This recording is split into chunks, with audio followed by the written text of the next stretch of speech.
All right, this one is very interesting. This one's old.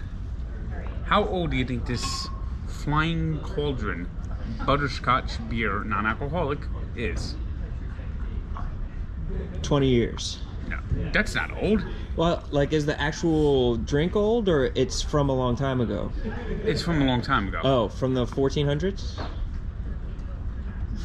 Not far off. Oh. 1374. Yes, since 1374, Flying Cauldron has been making this magical brew for wizards, young and old, at their brew pub in Hogsbreath, England. I guess that's where, is that anywhere near Hogsbreath? The recipe has changed little over the centuries. And in the United States, it's distributed through the Reds beverage company, which also makes Virgil's. It has the perfect combination of spells and quality natural ingredients. It continues to be prized for its creamy vanilla flavor and butterscotch flavors.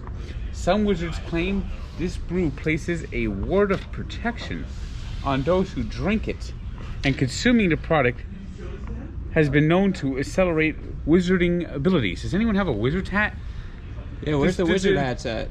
Does someone have a wizard hat around here? I don't know. You'll have to conjure one.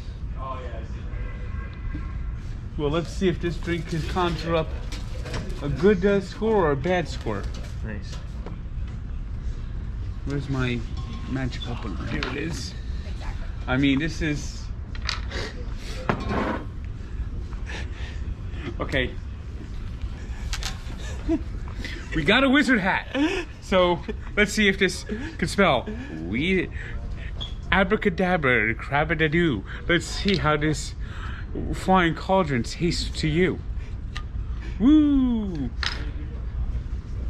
La la la la la la la la la la la la la. Woo wee wee wee wee wee. Zinkum pop akabop. Smells like butterscotch candy.